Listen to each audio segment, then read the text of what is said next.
खरं तर सोसायटी मॅगझिनचा हा विषय आहे, पण नेहमीच समाजामध्ये असे काही प्रश्न असतात जे तुम्हाला इंटरेस्ट करतात आणि तुम्ही त्याच्याचकडे लक्ष देता.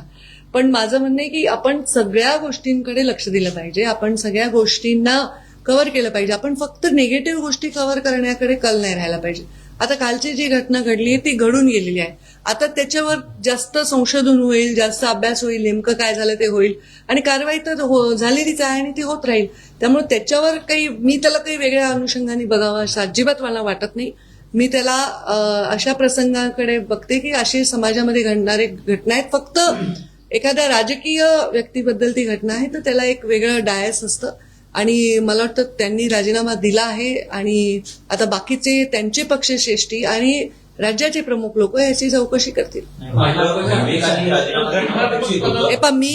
मी त्यांचे किंवा या विषयाचे स्पोक्सपर्सन म्हणून उत्तर देऊ शकत नाही. मी जे उत्तर दिले ते पुरेसं आहे. पण राज्यामध्ये जादूटोणा कायदा असता अशा प्रकारच्या बोलूबाबत एक तुम्हाला मी सांगते, कायदे अस्तित्वात आहेत. कायदे ह्याच्यासाठीच केलेत की कायद्यांवर लोकांनी चालावं, म्हणून कायद्यांचा भंग होत नाही का. कायदे आहेत, महिलांवर अत्याचाराबद्दल कायदे आहेत, हुंड्याच्या बद्दल कायदे आहेत, मर्डर बद्दल कायदे आहेत, रायट्स बद्दल कायदे आहेत ना कायदे. पण कायद्याचं जे उल्लंघन करतात त्यांना शिक्षाच होते. हेच कायद्यामध्ये हेच दिले ना की उल्लंघन करण्यासाठी शिक्षा. जर नुसते कायदे करून ठेवले असते तर कशाचीच आवश्यकता भासली नसती ना वकिलांची ना कोर्टाची भासली असती का.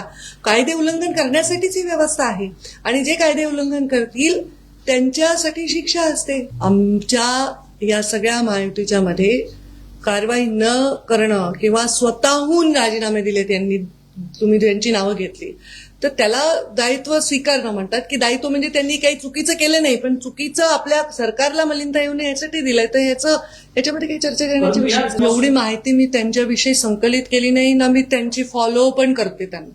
तुम्ही मला पण मी सापडले, बाकी कोणी त्या फोटोतले नाही सापडले तर मलाच विचार.